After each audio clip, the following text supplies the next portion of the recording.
Good morning, everybody. How you doing? Oh, thank you, Mr. Rosebreasted Grosbeak just showed up to sing for us this morning. How you doing? Bob Books here from the Glee Glue. We got the species spotlight going on today. We're going to talk about, well, isn't he singing up a storm? We're going to talk about house wrens, how they're kind of cool and how they're unique, and some of the characteristics of things that they do. They're a pretty funky bird. They have a lot of personality. They're kind of called the garden bird, actually, because they spend a lot of time in and around humans in their gardens and things. So we got the GoPro kind of set up over here.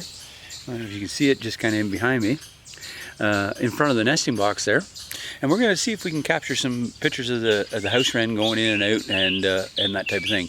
Also, Canada Day, so I have my buffalo plaid and my Canada Day hat on here. Maybe there's some things you didn't know about the buffalo plaid too, and its history here in Ontario, particularly in the logging industry in the late 1800s. Buffalo plaid was one of the main pieces of equipment that the lumbermen would use. And there's a lot of reasons for it. Maybe you should check that out and look that up. Some unique history things about the buffalo plaid and why it's very characteristic to not only Canada, but certainly here in Ontario and in northern Ontario where the lumber camps were. One thing, it was wool, so it was super duper warm. The other thing was that it was a unique color. So in the lumber camps throughout the winter, this buffalo plaid would stand out like crazy. And if you've got 100, 200 men working in the lumber camp in the wintertime, this was protection because it was very visible.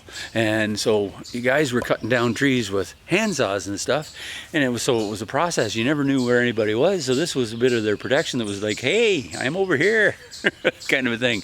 But Google the buffalo plaid in its history. It's kind of a cool thing. So we're going to look at some nesting boxes, we're going to look at the house wren, and we're going to look at some characteristics of how and what they do. Stay tuned.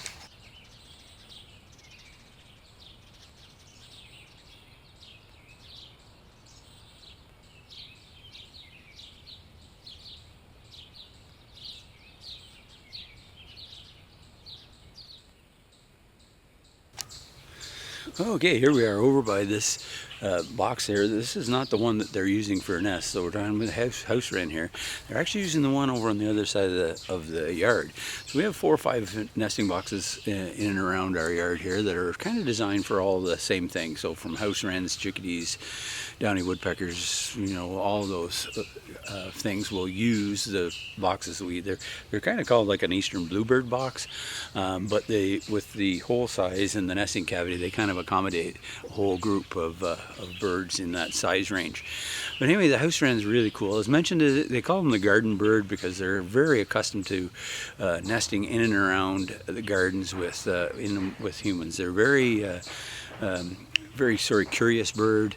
They'll be around where you are. They'll be chirping at you. Their tail's significant in that terms it's popped up in the air. So maybe we got the GoPro over there. We're going to see if we can capture some of the things, some of the flights in and out thing. One of the real cool things about the wrens and how they protect their territory, particularly when they come back. So they migrate at night.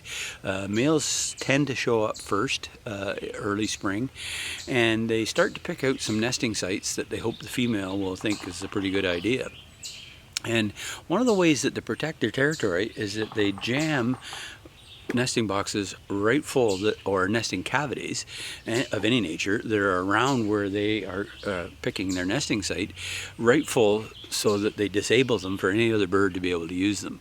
And they've done that with this box. So they are on the other side of the yard, way over on the other side there, and this box was one of the, so they bounced back and forth and back and forth and back and forth and back and forth. We weren't sure which one they were going to use, and then because they were active here, and then they were active over there, and then they ended up nesting over there. So we do have a nesting pair of wrens in the box on the other side, but this particular box is deemed done by them because we're just going to show you here.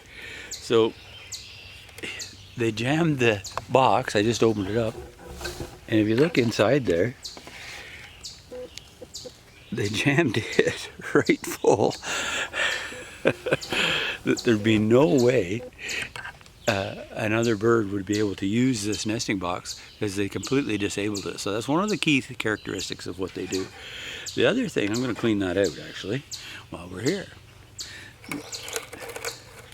just show. Look at all the debris and sticks. He worked and worked and worked and worked, and they kind of formed a bit of a nest.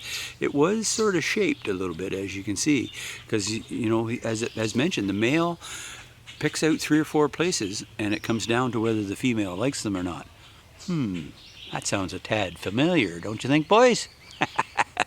Anyway, so they disabled this box so nobody else would be able to use it. One of the other things that the male will do to protect their territory, just toss that over there and give this, I'll have to wipe this out a little bit better. It's a bit of the mold and debris in there, but I can do that at a later date. One of the other things that they kind of do to protect their source, and it's kind of an odd thing really when you think about it, is that they not only protect their territory by they'll go into other nests and they'll poke holes in the eggs of other species birds, but also their own species. They'll go into other house wren nests and poke holes in the nest so that their family can be the dominant family in the area. Kind of a weird thing. Sustainability, I suppose. But they sing like crazy, and you can have 2 or 3 or 4 or 5 pair around all the time. They're not a real brilliant colored bird by any stretch, but they have a nice brown, bit of a speck in their sort of chocolatey brown back and white underbelly and breast, and their characteristics is that they always have their tail up like this when they're sitting somewhere. You can always see that tail is popping up like that. It's a really cool kind of bird from that perspective, and they have a beautiful melody of a bubbly song that you can, once you learn it, it's very distinct. And we're hoping that with the GoPro set up on the other box there, that we're going to get some footage of that so that we can kind of include it in there. The female will kind of leave the patch and actually go and have a second brood with another male, and then they'll both feed their young and look after their young. The female mostly incubates. The other kind of cool thing is that they'll have between 5, 7, maybe 8 eggs. So we're seeing here in the yard this morning particularly fledglings of all kinds, so everything from chickadees, white-breasted nuthatches, downy woodpecker. I haven't seen a hairy woodpecker young yet, but we've had white-breasted nuthatch fledglings, common grackle fledglings, baby robins, and then a host of other things, chipmunks, red squirrels, and eastern gray squirrel young in the yard this morning. So it was a pretty active morning here, so we thought we'd better get on the job and get this video done. Anyway, I hope you kind of like this thing about the house wren. Check out the buffalo plaid and find out what it's all about, and happy Canada Day.